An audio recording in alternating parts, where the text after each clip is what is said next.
ससुर भगवान दिन हो केवले भगवान दिन हो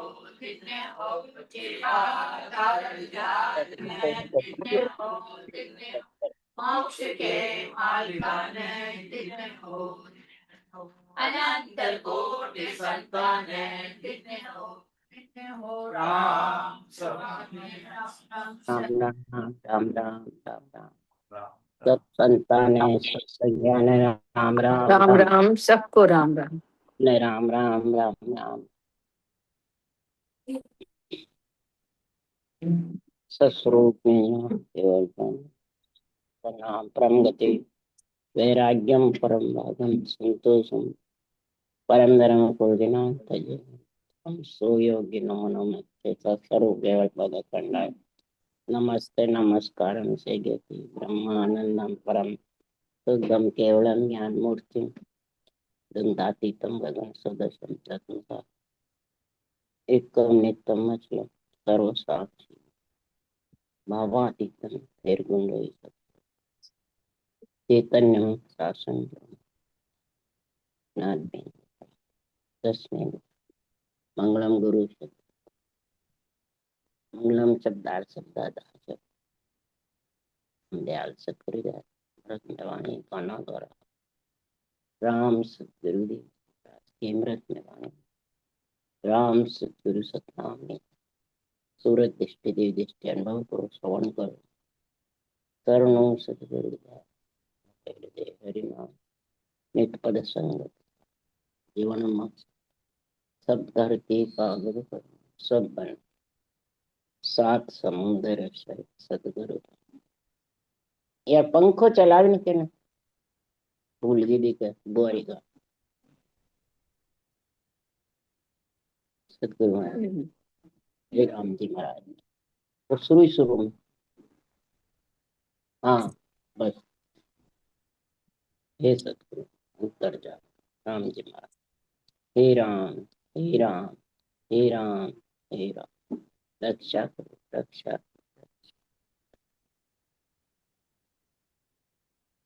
अथे ब्रह्म ज्ञानी का अंक चल रहा है।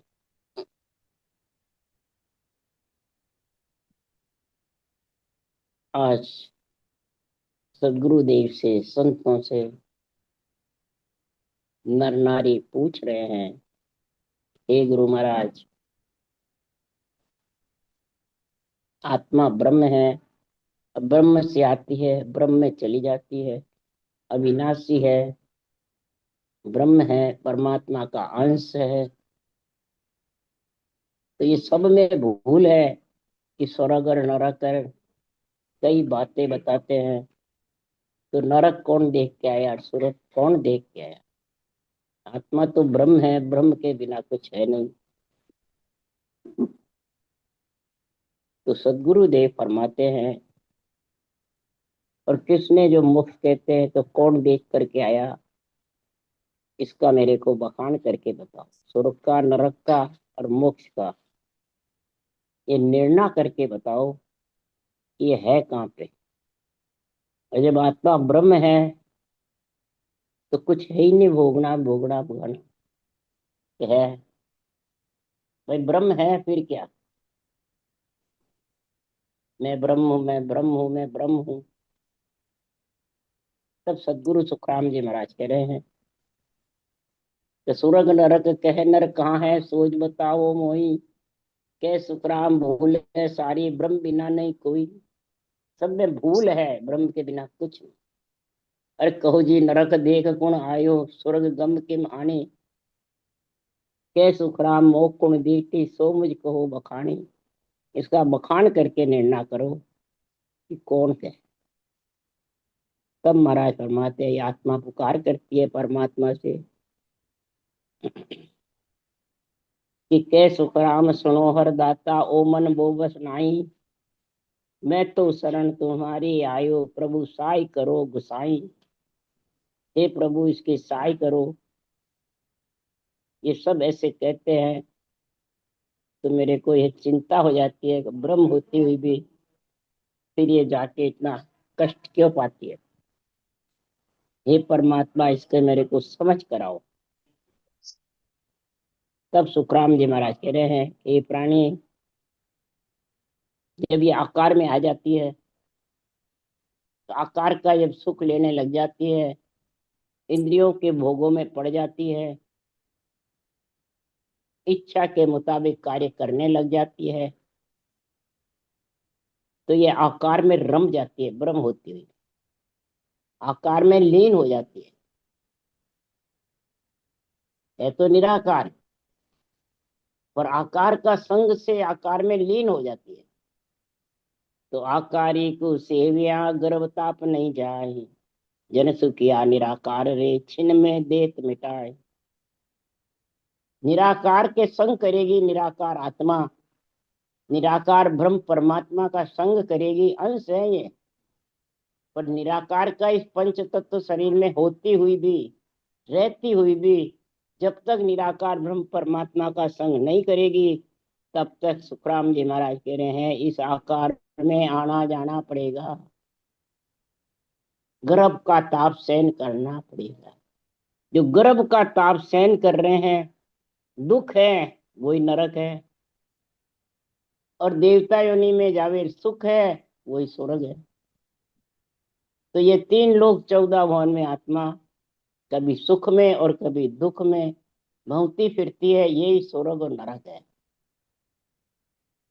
जब सिमरत का सरना मिल जाता है, सिमरत को सरनो तजे गहे आन की ओट, जहां आन की सेव साध की संगत न भावे, यूं कर्महीन के सुखराम के साध संगत को जो।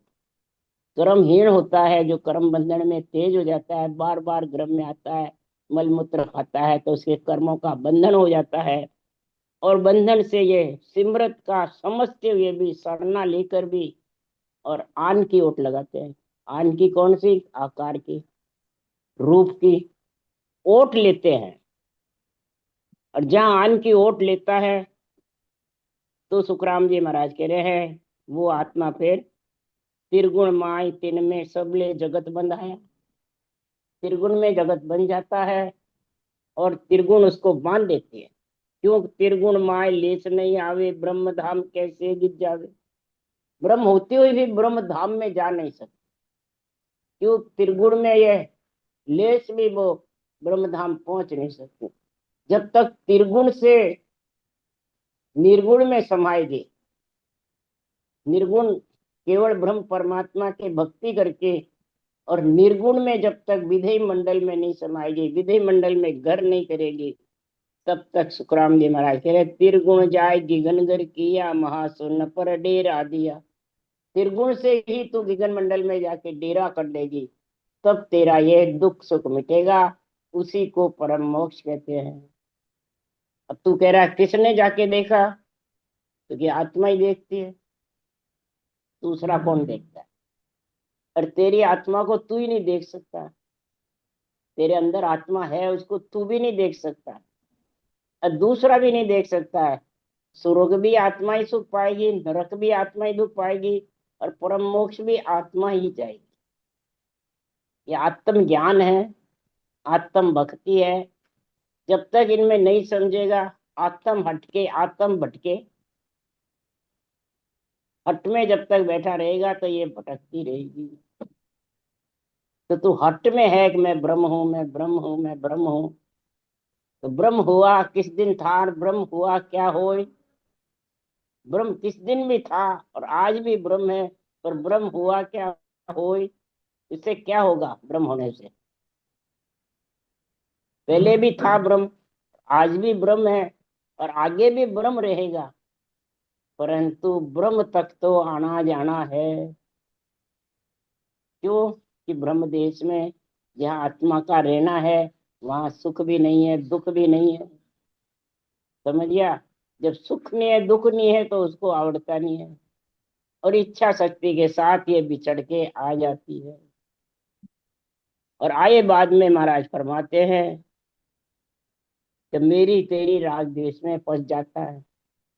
मेरी तेरी राग द्वेष, ये चार का जब संग हो जाता है, तो वो त्रिगुण माया में फंस जाता, और त्रिगुण माया में फंसे बाद में निकलना खांडे की धार है। ज्यों ज्यों फंसता जाएगा त्यों त्यों महाराज फरमाते हैं, कर्महीन के सुखराम के भली वस्तु नहीं जोग। भली वस्तु का जोग ही नहीं पड़ेगा। कैसे नहीं पड़ेगा? कि दाख फड़या सुखराम के हुए काग के रोग, यूं कर्मी नर सुखराम के ज्ञान भी दे नहीं कोई। दाख फड़ती है तो कंठमाल हो जाती है कौवे के। इसी प्रकार जितने भी ज्ञानी कौवे की जैसे सिर्फ ज्ञान इकट्ठे हैं और ज्ञानी बन जाते हैं, परंतु अंदर में उसको ज्ञान को उतारते नहीं है, धारण करते नहीं है। बस ज्ञानी बनकर ही कर्म परम मोक्ष में जाना चाहते हैं। तो ये कर्म बंधने का काम है, कर्म काटने का काम। कर्म कौन काटेगा? ये ज्ञान चक्र है, ये कर्म काटने। पर ज्ञान का जो चक्र है वो कनपट्टी में लगता है। क्यों? कि हरिजन मंड प्रगटिया कर्मे नर मुरझाए। हरिजन जब आते हैं और ये निर्णय करते हैं त्रिगुण माया को छोड़ दो और निवास कर लो गेगन मंडल में, तो महाराज फरमाते हैं जो कर्म बांधने वाला जो त्रिगुणी माया में फंसा रहता है, जो रूप को आन को ही प्रधानता देते हैं, वो महाराज फरमाते हैं मुरझाते हैं ये केवल ज्ञान सुन के। इसी प्रकार सुखराम जी महाराज कह रहे हैं कि ये कनपट्टी में लगता है, उसको उठ के वहां से जाना पड़ता है। और बुद्धि में लगता है तो विवेक आ जाता है, और जिसके विवेक आता है तो वो कैसा है कि राग देश मेरी तेरी कछु नहीं धारणा, निरापक ज्ञान करे और समझ आवे है। आप भी निरपक्ष रहेगा, दूसरों को भी निरपक्ष ही समझाएगा, रूप का संग नहीं। ये रूप की बातें सबसे ज्यादा सदगुरु सुखराम जी महाराज ने लिखी है वाणी में। क्योंकि ये रूप अपना छोड़ के नहीं गए। और जितने भी संतों का रूप है और थोड़ा बहुत भेड़छेड़ है, खुद नहीं रहे, परंतु रूप होने से भेड़छेड़ क्या रूप में फंस जाते हैं। रूप को ही सब कुछ जानने लग जाते हैं। और सुखराम जी महाराज का रूप नहीं, तो इनका रूप नहीं, तो बाँचने वाले हमारे जैसे का रूप लेके बैठ जाते, तो फंस गया वो। और सुखराम जी महाराज ने रूप को काट दिया कि ये तो मेरी काया देके आत्म की चल भाई रे, इतनी खबर नहीं ज्ञानिया को बेचड़ रहते माँ। ये तो बिछड़ने वाली रहने वाली नहीं है, इसको देख के करोगे क्या? ज्ञान को देखो, ज्ञान को संभालो। जब ज्ञान को संभालोगे तो इस मेरे ज्ञान को पढ़नते सुनते सीखनते परमधाम पावनते सही पढ़ोगे, सुनोगे और सीखोगे। अमरलोक महिमा में तीन ही बात लिखी है, और ये तीन जो कर लेगा, पढ़ो चाहे कानों से सुनो पढ़ना नहीं आवे तो, और फिर इसको सीखो। किसको? सांसों सांस रखना को, ये सीखना है सबके पास, पर सीख कर धारण करना है, इसको कहता है सीखना। तो परम धाम जाने में कोई वार नहीं लगेगी। परम धाम तो खुद नहीं जा सकेगा, पर वो अंदर जो प्रकट होगा वो लेके चला जाएगा, और वही त्रिगुणी माया से छुड़ाएगा। इसलिए सुखराम जी कह रहे अमर लोक सुखराम के हम देखो रट राम। हमने राम रट के अमर लोक देखा है, और आप भी राम रटोगे तो अमर लोक देख सकते हो कि नहीं देख सकते हो? देख सकते हो। इसलिए सदगुरुदेव समझा रहे हैं कि संसार में जब तक आकारी में फंसा रहेगा, वो महाराज फरमाते हैं आन उपासी दे धरसी विस्तार। जो आन उपासी है वो देह विस्तार देता रहेगा, आता रहेगा, जाता रहेगा। क्यों? कि संसार में आन उपासी आत्मद्रोही ताको दूर निवार। आन उपासी जो होता है वो आत्मद्रोही रहता है, आत्मा को रोक देता है परमात्मा मिलने से। यही सुखराम जी महाराज ने लिखा है दूसरी तरफ कि बांधा समझ छाण मत लीजे, अगम देश जाता को मारे सोजम दूर करीजे। ये समझो और छटनी करके फिर मत मैंने विश्वास करके फिर अगम देश में जो रोकने वाले हैं उस जम को दूर करो। अगम देश रोकने वाला जम कौन है? वो सुखराम जी महाराज कह रहे हैं, हद में काल क्रोध है भाई जुक्का काम बिगाड़े। हद में पंच तत्व के अंदर जो क्रोध है वो भी एक हद का काल है। वो तेरे शरीर का काम भी बिगाड़ देंगे, परिवार परिवार कुटुंब का भी बिगाड़ देंगे, और भक्ति का भी बिगाड़ देंगे, ज्ञान का भी। क्यों? और बेहद को नर गुरु चलन को, बेहद को नर करे चलन को, गुरु मूरख गए पाले। बेहद में जाने की करेंगे त्रिकुटी से पारब्रह्म तक, तो गुरु मूर्ख रोक देंगे, ये अगम जाने नहीं देंगे, रूप में फंसा लेंगे कि मैं गुरु हूं तू चेला है, बस उसमें फंस जाएंगे। और आज ज्यादा कर 1000 भजन करने वाले में 999 इसमें फंसे हुए हैं कि नहीं है, कि नहीं शरीरदारी तो चाहे, सत्दारी तो चाहे, समय के तो चाहे, नहीं है। तो जिसके नाम से सता आ रही है सुखराम जी के ज्ञान से, तो फिर इन्होंने तो रूप नहीं छोड़ा समय के लिए। वो क्या रूप छोड़ जाता तो ये मेरा केवल छिप जाता, जागता ही नहीं। इसलिए सदगुरुदेव समझा रहे हैं कि संसार में अगम देश को काल हद में जुक्का एक काम बिगाड़े। जब तक अगम देश नहीं जाएगा, जब तक ये हद भेद के काल जगत में आत्मा को फंसाए रखेंगे, त्रिगुणी माया को छोड़ने नहीं देंगे। इसलिए सुखराम जी महाराज कह रहे हैं, या सुनो नरक दुख सो कहिए फेर गर्भगत जानो। के सुख राम स्वर्ग या सुख है पदवी मोक्ष बखानो। जिसको सुख है यहाँ पे नरदय में तो उसके स्वर्ग है, और जिसके दुख ही दुख है वो नरक है। और परम पद में मिलकर के आनंद में लीन रहता है, वो परम मोक्ष में है कि नहीं है। तो आनंद में लीन कौन रहता है? जिसको रूप का मोह नहीं, खुद के रूप का भी नहीं, सामने का रूप का भी नहीं। रूप का मोह होगा तो वो जाएगा, जब रोना पड़ेगा तो नहीं रोना पड़ेगा, रोना पड़ेगा। ये सबसे प्रथम ब्रह्म ज्ञान की परीक्षा है, ब्रह्म भक्ति करने वाले की, ब्रह्म विचार की, ब्रह्म भेद की ये समझ चाहिए कि हंसना भी नहीं पड़े तो रोना भी नहीं पड़े, दोनों से अलग। जीवते जीव तू विधेय मंडल में घर कर लेगा तो न तो रोना है न हंसना है, न सुख है न दुख है। सुख दुख की सरंग नरक है, ये सोचना। और सुख दुख ही भ्रम कर्म है, और सुख दुख ही संसार में त्रिगुणी माया में फंसाने वाला है। तो ये तीन लोक तीन युग में प्रगट जाता, भूप सुरग नित भाया। कै सुख राम रगत से दे नाश केत ले आया। विद्यालय ऋषि के पुत्र थे नचिकेता, नाश के पुराण बना दिया। महाराज फरमाते प्रगट है सत्युग द्वापुर त्रेता में। महाराज फरमाते राजा देवता, देवताओं की राजा, बड़े बड़े राजा महाराजा सहायता करते थे, ऋण में देवताओं को जिताते थे। और फिर कोई स्वर्ग में जाता था तो कोई तपस्या करके राजा बन जाता था। इस प्रकार से महाराज फरमाते हैं ये सारी गति उद्यालक ऋषि के पुत्र नचिकेता देख के आया। सहदेई उद्यालक ऋषि के तपस्या के पराक्रम से सहदेई दिखाया। क्या दिखाया? नचिकेता से उद्यालक ऋषि ने कहा कि जहां भी जावे ये पूछना स्थिर है क्या अस्थिर है। स्थिर है यहाँ आत्मा, अस्थिर है ब्रह्म होती हुई भी।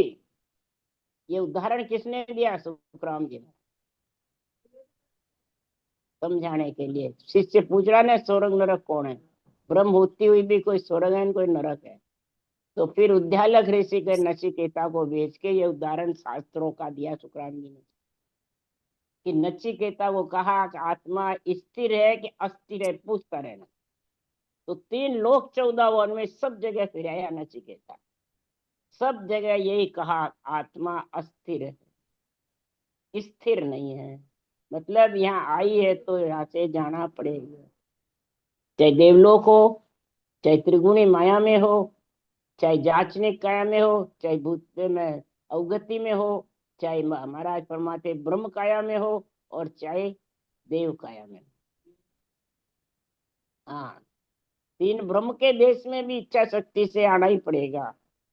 वो महाप्रलय में आएगा और इसमें बार बार आ जाएगा, बस ये फर्क है, पर आना तो पड़ेगा।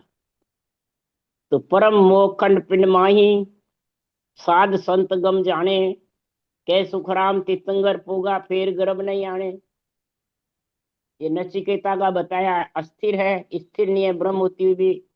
और अब तीर्थंकरों का महाराज बता रहे हैं कि परम मोक्ष पिंड खंड के अंदर से ही होती है। पिंड शरीर मिलता है, फिर खंड में जाते हैं, फिर ब्रह्मांड जाते हैं, फिर ब्रह्मांड से बाहर। तो ये साधना भक्ति करेंगे केवल की, तो फिर महाराज परमात्मा ब्रह्म का परमात्मा का ब्रह्म का नाम को धारण करेंगे सदगुरु विधि से, और फिर नेंच निज नाम आएगा। उसके साथ तीर्थंकर महाराज परमात्मा उस अगम देश में गए, परम मोक्ष में गए, वो वापिस तीन लोक में आने वाले नहीं। आत्मा स्थिर हो गई जाके विदय मंडल में, अस्थिर रही है।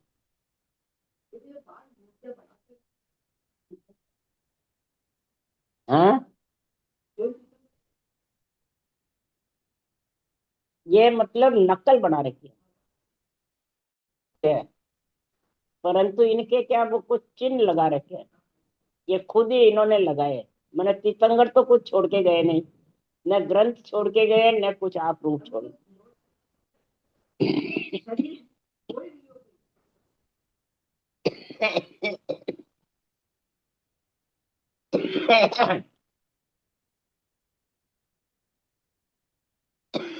बार बार आ जाते थे नेमनाथ जी। शरीर तो उपस्थित तो आता ही था दूसरा, ना वो आते उसी में थे, अवतार में। हम्म। इसलिए सुखराम जी महाराज कह रहे हैं कि एक जन्म में तो मोक्ष हो ही नहीं, क्योंकि जल में डारिया लूण रे तुरंत गले नहीं कोई, नारी करतू साय के फिर लेत उठाए, फिर लेत उठाए नमक जूं गाड़े। 10-15 बार हाथ से मसलते हैं जब नमक की डली पानी में ले होती है। इसी प्रकार ज्यो ज्यो इसकी पुनवानी तीव्र होती है, ज्यो ज्यो इसके बदले चूकते जाते हैं, त्यों त्यों फिर यह परम पद में मिलती है। तो वैसे उन्होंने 9 जन्म लिया और अपने पता नहीं कितने जन्म हुए।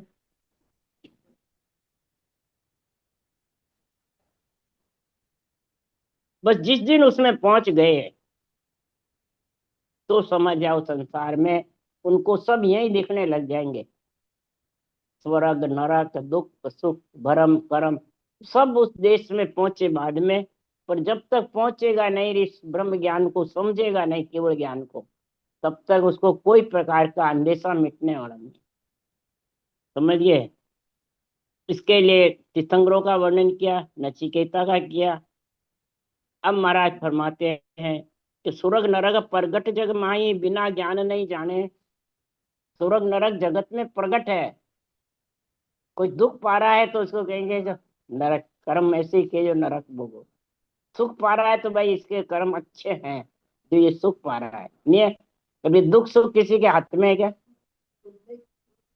आत्मा तो ब्रह्म ही है। एक नर नारी है खूब मस्त है, और एक पशु पक्षी है, तो बेचारे पर्वत से भूखा भी मरते हैं। और कोई आता है खाने को तो अपन धुतकार देते हैं, भगा देते हैं। इसी प्रकार सुखराम जी महाराज कह रहे हैं ये ज्ञान के बिना कोई जान नहीं सकता। इस ज्ञान की समझ होगी तो कै सुरग नरक प्रगट जग माई, बिना ज्ञान नहीं जाने। कै सुखराम हाक दे अणबे चोड़े बरन बखाने। इसका वर्णन मैं चोड़े बखान कर रहा हूँ, हाँक दे के अनुभव करके अनबे वाणी के द्वारा मैं आपको कह रहा हूं कि संसार में बूझने से, सुनने से ये चीज मिटने वाली नहीं। आप मेरे को कितना ही पूछ लोगे शिष्य बन के, सुन भी लोगे, परंतु महाराज फरमाते ये शंका मिटने वाली नहीं स्वर्ग नरक की और आने जाने की भी। कब मिटेगी कि बूझा गरज सरे नहीं भाया। क्या कह रहे हैं? बूझा गरज सरे नहीं भाया, सुनिया सामड़िया काई। सुने भी सामड़े बिना, धारण करे बिना, महाराज फरमाते तेरी ये जन्म मरण की गरज जो सारना चाहता है वो सरने वाली नहीं है, मिटने वाली नहीं है। क्योंकि के सुखराम कणकणी पकड़िया, सबे बस में आई। महाराज फरमाते हैं जब तक ये निज मन से साधन धारण नहीं करेगा, इस केवल्य भक्ति को तू रटना नहीं करेगा। कई जने ध्यान लगा के बैठ जाते हैं, कई जने महाराज फरमाते हैं मुंह बंद करके मानसिक जप में बैठ जाते हैं, कई जने महाराज फरमाते हैं ज्ञान कत के ज्ञानी बन जाते हैं। मियाँ तो फिर महाराज फरमाते हैं उसके रटना भी नहीं होती है, ज्ञान भी बुद्धि पे समझ नहीं आता है, और सत्सबद जो निरंतर प्रकट भी है तो उसको उसका आनंद नहीं आता है। कहा जाता है ध्यान में बैठे बाद तीनों चीज नहीं होती है, क्यों जाती है? तो ध्यान ऊंचा है कि रटना ऊंची है? चेतन अवस्था रटना ऊंची है। सुखराम जी के 18 वर्ष चेतन की समाधि लगी थी, जड़ नहीं लगी थी। बेसुध की समाधि नहीं लगी थी। बेसुध की होती तो 18 वर्ष कैसे रटते 24 घंटे? बताओ। अपन कहते हैं 8 पोर हुए तो फिर रात को क्या सोते नहीं अपन? तो फिर जब कहाँ जाते हो? नींद में। सुखराम जी की सब बराबरी तो कर रहे हैं, परंतु सुखराम जी तो सोए ही नहीं 18 वर्ष तक। धूप ध्याप मैंने सर्दी बरसात सब सहन किया, अपन सहन कर सकते क्या? तो महाराज फरमाते हैं कणकणी सिर्फ पकड़ने से कोई जाने कि बस में हो जाएगा, साधन करे बिना कुछ भी मिलने वाला नहीं है। और न कोई बस में होंगे, कौन कर्म कटने वाले नहीं है, न ऋण उतरने वाले हैं, न त्रिगुणी माया छूटने वाली। उसके लिए सुखराम जी कह रहे हैं कब मिटेगा? कोट जतन लग जापता, 5 बस नहीं होई। लिव लागा सुखराम के सहजा सब बस।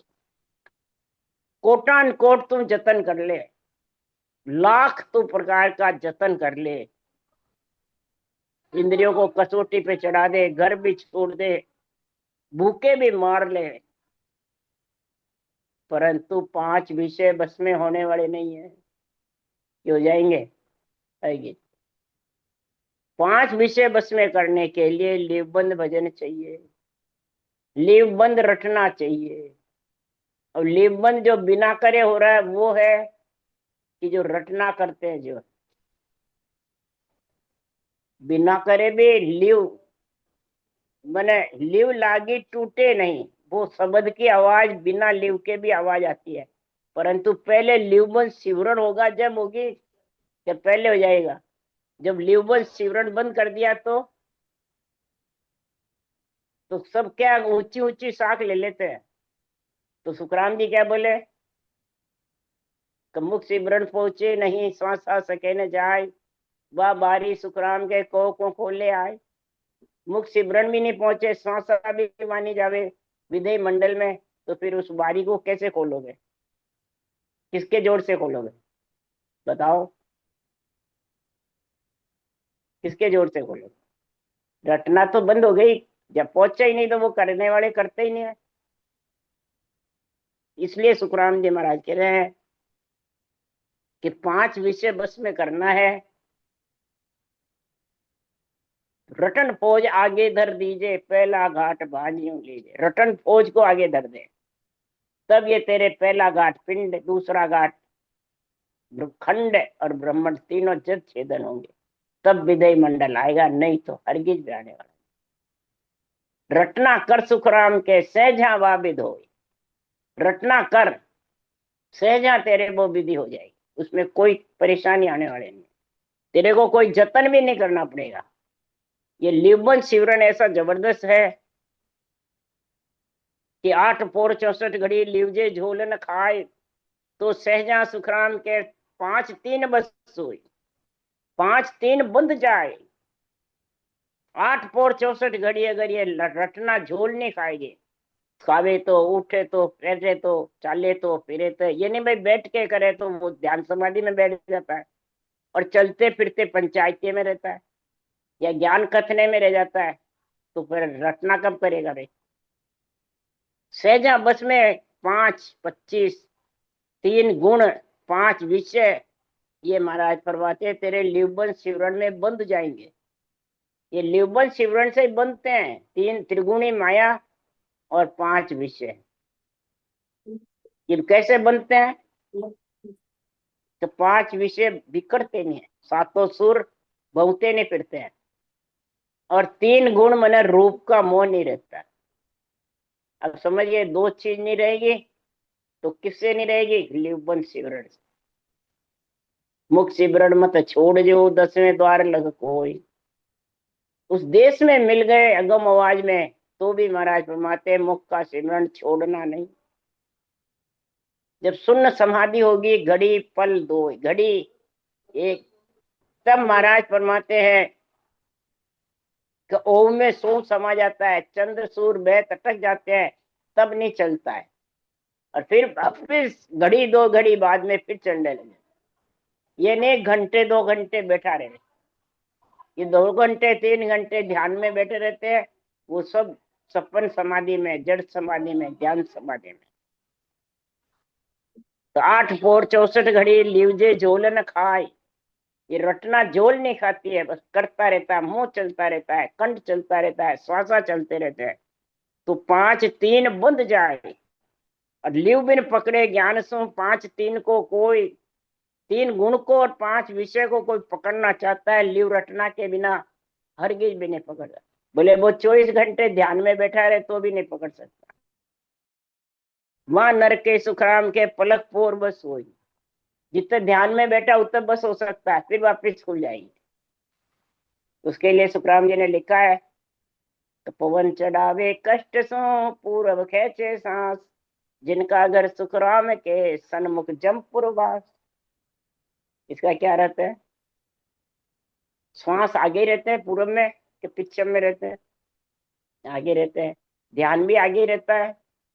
तो ध्यान को जो चढ़ाते रहते हैं, सुरता को ऊंचे चढ़ाते रहते हैं, ऊंचा देखते रहते हैं कि आगे क्या होगा, आगे क्या होगा, आगे क्या होता है, तो उसकी रटना नहीं चलती है। और ज्यादातर ये भजन करने वाले त्रिकुटी से ऐसी स्थिति आ जाती है, अब समझ गया? तो वो रटना बंद हो जाती है, और वो जानते हैं हम मोक्ष हो गए, हमारा कल्याण हो गया, हम पूरे हो गए। बाँचने वाले कहेंगे तू पूरा हो गया, सांस थक गया, तेरे 8 पोर हो रहा है, अब जरूरत नहीं रटना की। तो वो सुनने वाला वैसे मस्त हो जाता है, बाँचने वाला वैसे।